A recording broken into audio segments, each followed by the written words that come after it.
Hey guys, it's Graham. What's cracking? And holy cow, it is foggy tonight in OKC. I can't see to the end of the road. This was originally going to be a midnight ride video on the second channel because I saw the trailer for Jurassic Park Rebirth. They're doing another Jurassic Park movie, more on that in a moment.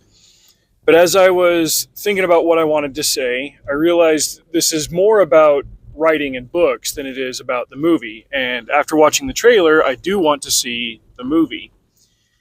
I saw a video yesterday morning from Carl Benjamin, aka Sargon of Akkad. I can't even remember what channel it was on. I'll occasionally catch Lotus Eater videos in my algorithm, but I swear Sargon has like 20 other channels that he's on.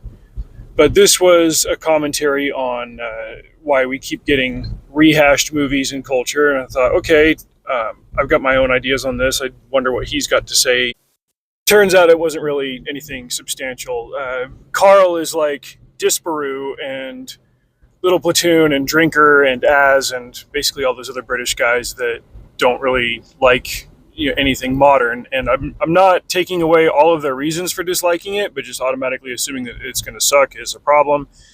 And his reasoning for this new Jurassic Park movie, some of it was sound, some of it wasn't exactly extracted from the trailer or whatever. He's just like, it's not doing anything at all connected to the original Jurassic Park book, which was a warning against using power that you don't understand.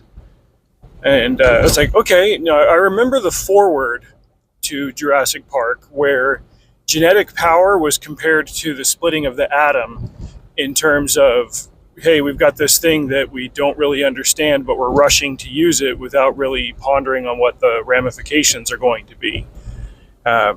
Genetic power, cloning, all that stuff, it was coming around more and more in the 80s and 90s.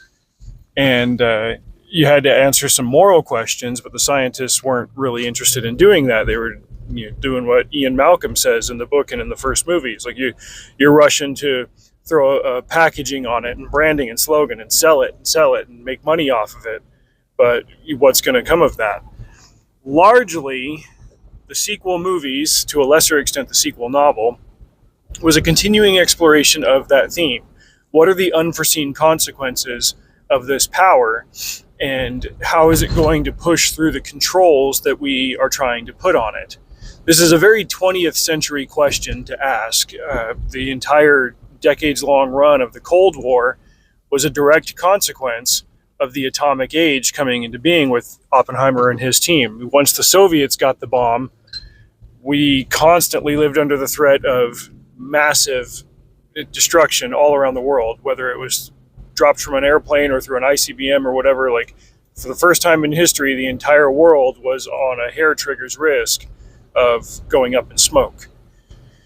What if there's a different type of power that could have that same broad spectrum of unforeseen consequences? The Lost World novel was more of an examination of some technical shortcomings of the first book, like hey, where are they going to be raising these dinosaurs? What are they going to eat? What happens if that part goes wrong? I'm not surprised that Crichton didn't write more in that series. Frankly, he wasn't a series writer. He would like to explore a single idea here and there and just leave it at that.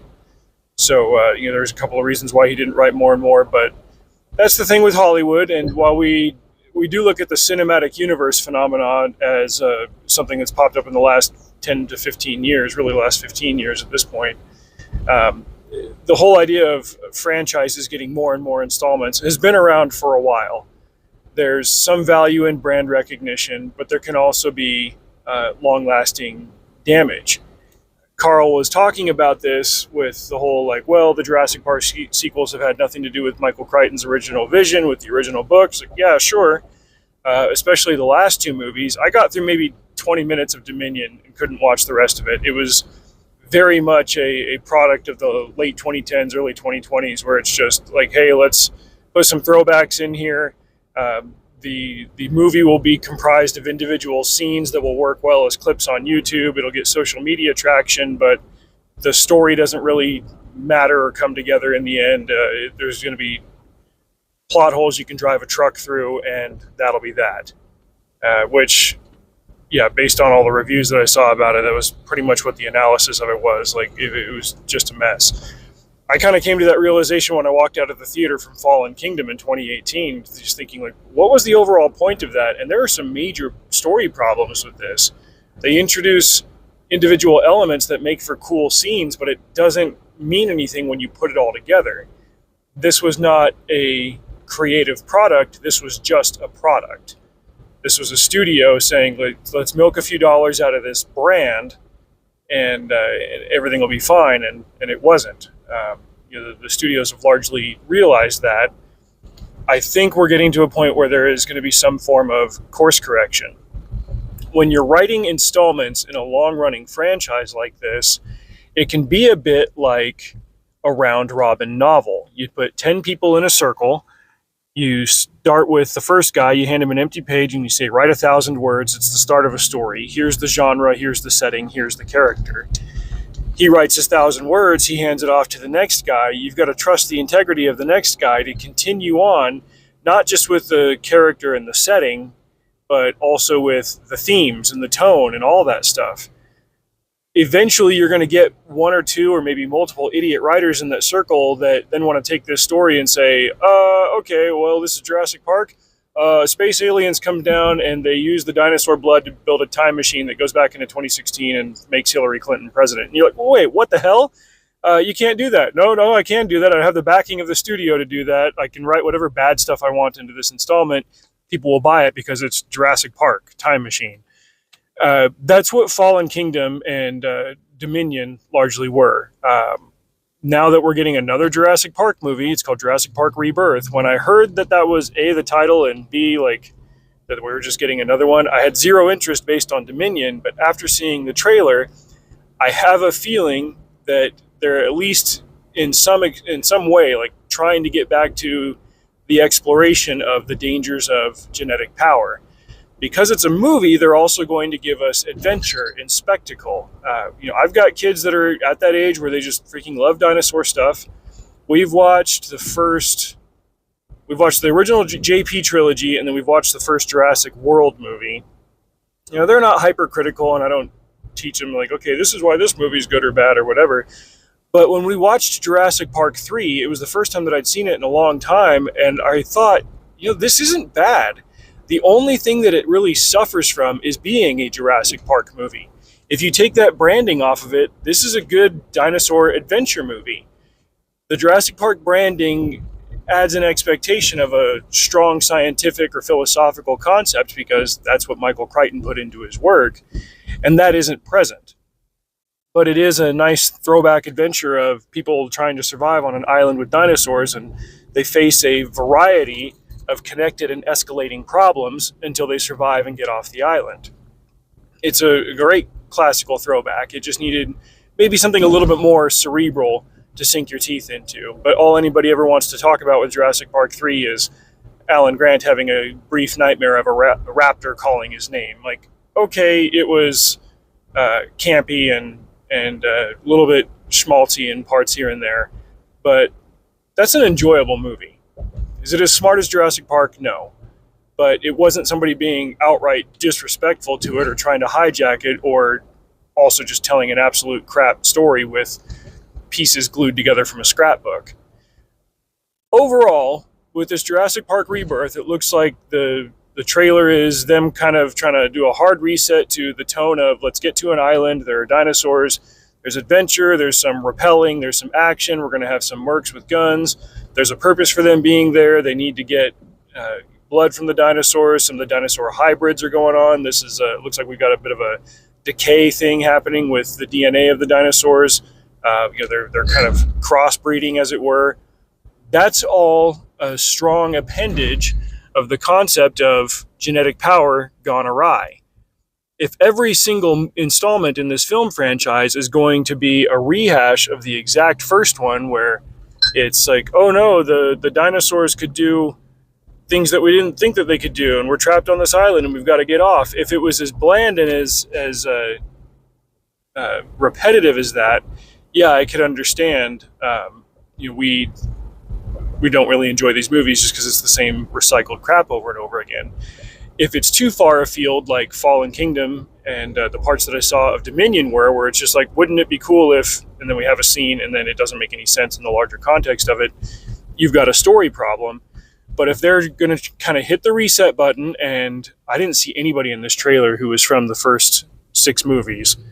Scarlett Johansson and I believe I saw Mahershala Ali in there. Both 2 very, very good actors. And geez, ScarJo's been doing action movies for half her career at this point. She was Black Widow for a decade.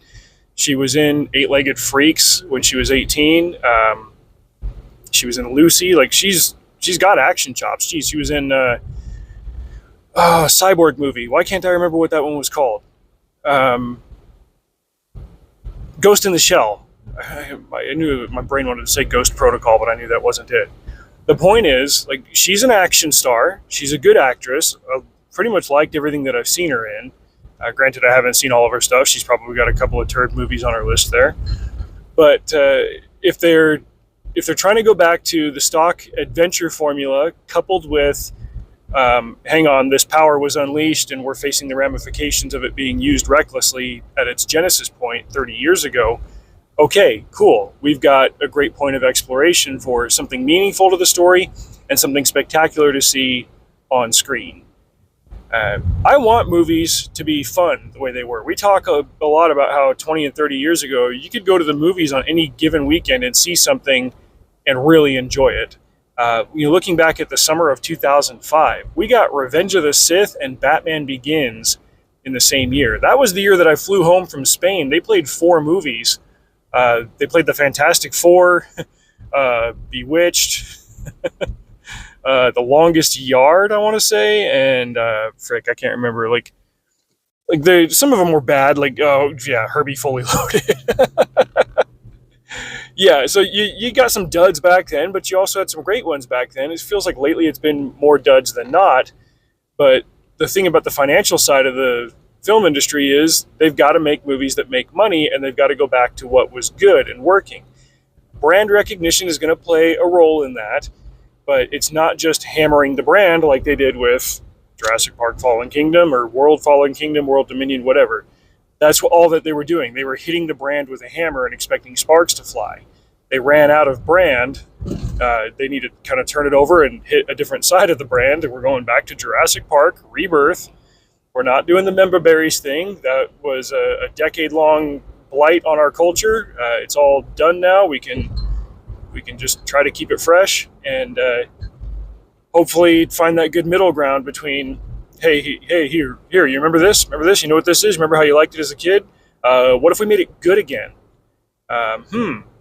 We could do that. We could be persuaded to do that. So we're hopefully getting to the point where a larger portion of the movie-going public is ready to discard the culture war. I have been for a while. I'm tired of it going to one way or the other. It's mostly over. Things are getting better, and I want to be optimistic that they'll get better. So, kind of a long-winded way of analyzing the Jurassic Park books in the context of the film series. I wanted to talk about that Jurassic Park Rebirth trailer. I'm going to add it to my list of movies to go see this year. I'm sure my kids are going to want to see it. They love dinosaurs. We're going to have a grand old time. And that's what I love about all of this. It's why I love doing cinema, especially love doing it as a dad. And if they're going to make great stuff that I can sink my brain into and they can sink their teeth into, then they're doing it right. So, final note, check the link in the description. Subscribe to my other channel, Graveyard Graham. That's where I do non-book related content. I'm talking about movie trailers that I've seen that have convinced me to see movies that I otherwise wasn't planning to see. I am now officially on board and excited for this Thunderbolts movie that's coming up, and I'll explain why in the next video there. All right, I'm at work. I made it here 5 minutes longer than it normally takes me driving through this fog. Till next time, drive safe. See you out there.